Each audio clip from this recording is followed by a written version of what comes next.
Shalom sahabat Kristus, saya Pendeta Muda Abdi Setiawan Tarigan.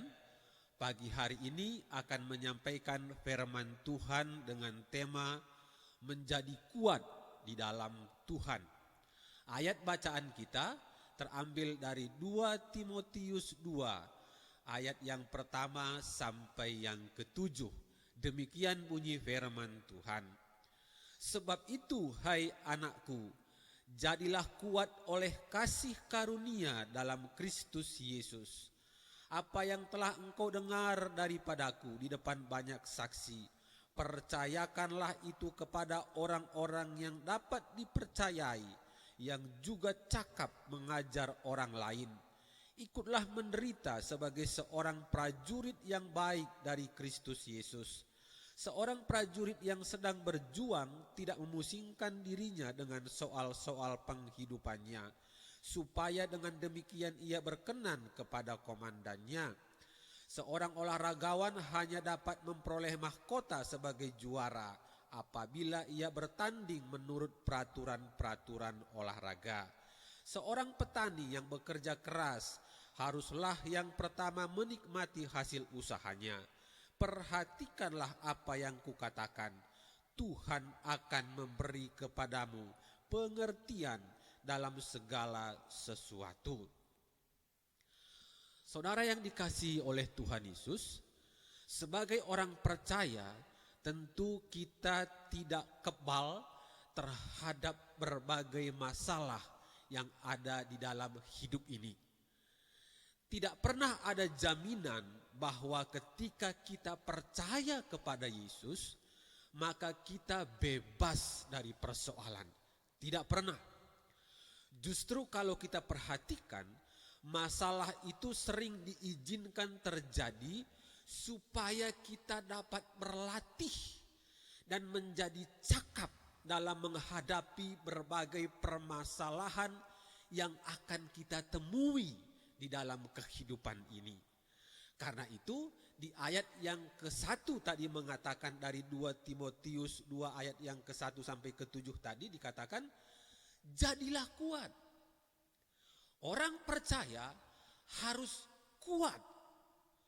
Kuat di dalam Tuhan, kuat di dalam pengenalannya akan Tuhan, kuat di dalam pengertian, pengalaman, iman berjalan bersama dengan Tuhan.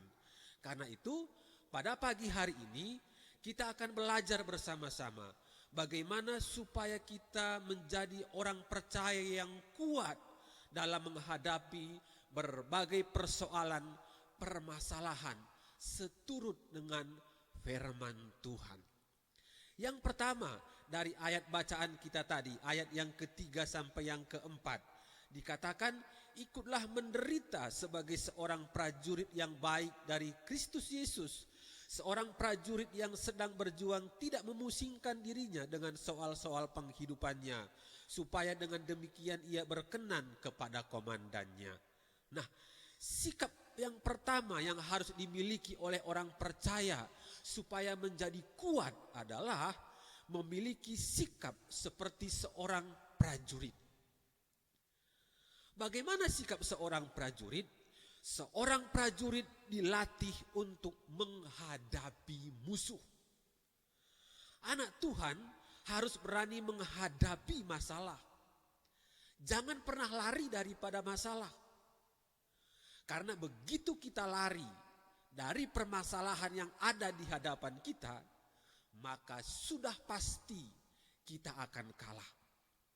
Ingat, kita dilatih oleh Tuhan bukan untuk lari dari masalah, tetapi justru kita dilatih oleh Tuhan untuk berani menghadapi masalah. Seperti seorang prajurit, dia dilatih untuk menghadapi musuhnya. Begitu juga dengan kita.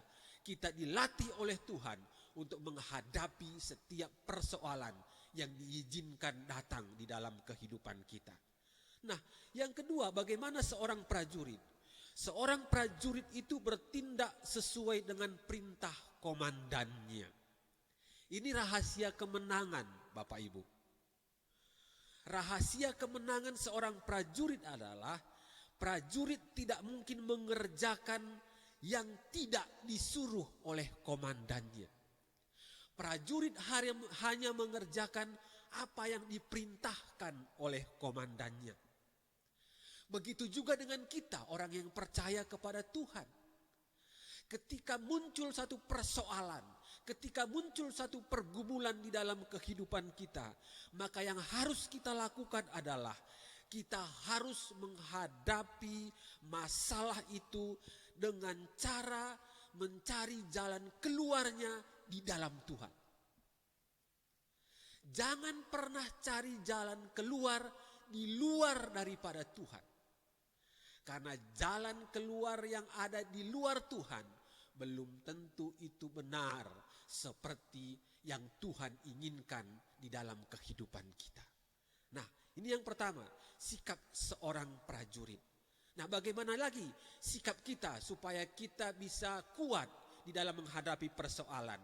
Ayat yang kelima tadi dari 2 Timotius 2 dikatakan, seorang olahragawan hanya dapat memperoleh mahkota sebagai juara apabila ia bertanding menurut peraturan-peraturan olahraga. Yang kedua sikap kita adalah memiliki sikap seperti seorang olahragawan. Seperti apa sikap seorang olahragawan?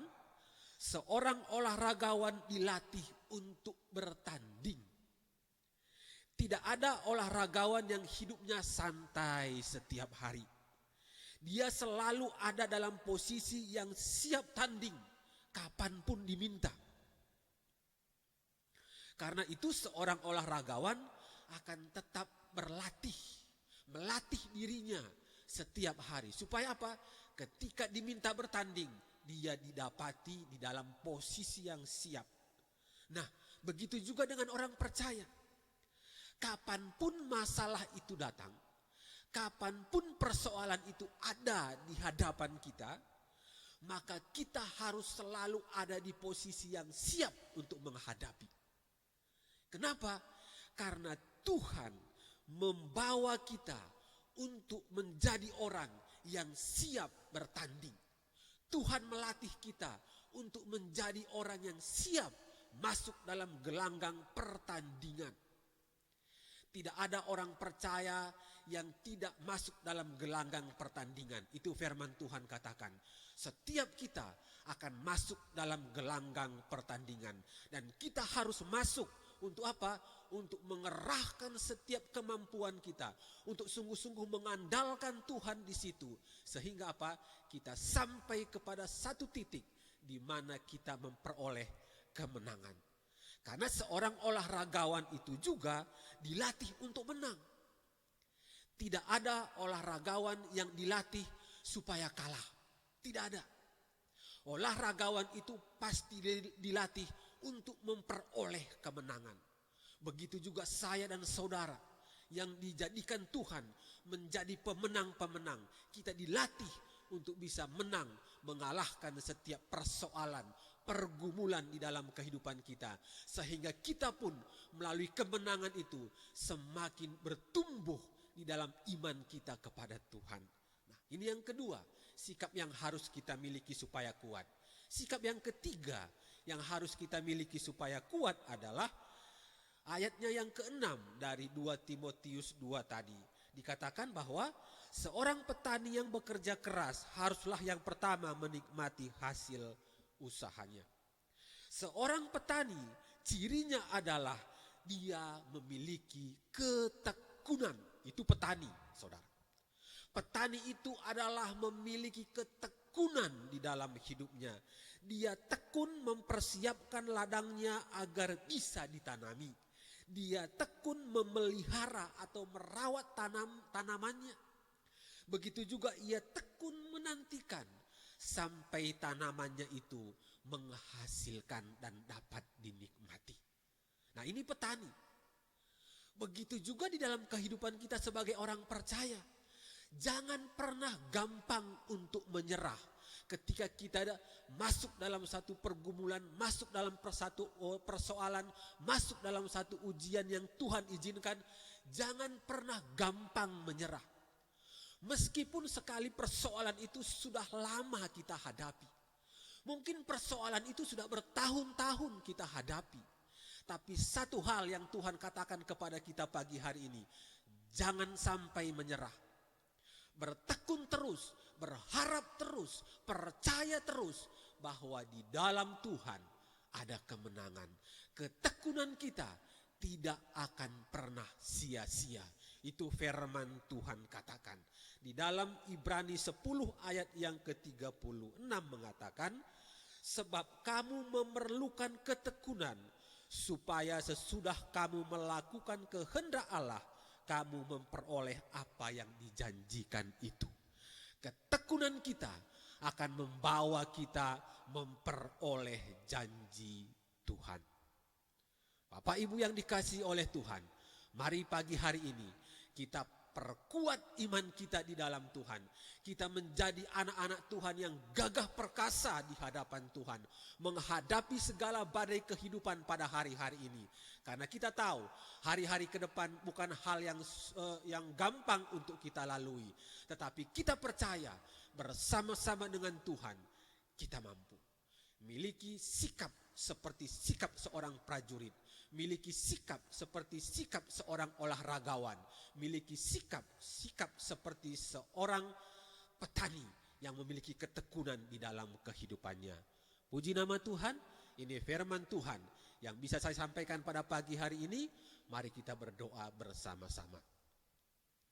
Bapa yang baik, di dalam nama Tuhan Yesus, kami mengucap syukur buat kebenaran firman-Mu pada pagi hari ini. Kami Tuhan, anak-anak-Mu yang mendengarkan firman Tuhan ini, pagi hari ini kami mengambil keputusan bahwa kami akan kuat bersama-sama dengan Engkau Tuhan. Kami tidak akan gampang menyerah di dalam menjalani hari-hari kami ke depan. Karena kami tahu Engkau Allah yang ada bersama-sama dengan kami. Terpujilah nama-Mu, berkat-Mu buat umat-Mu, berkat-Mu buat orang-orang yang berharap penuh kepadamu pada pagi hari ini. Kami sudah berdoa di dalam nama Tuhan Yesus. Haleluya. Amin. Amin.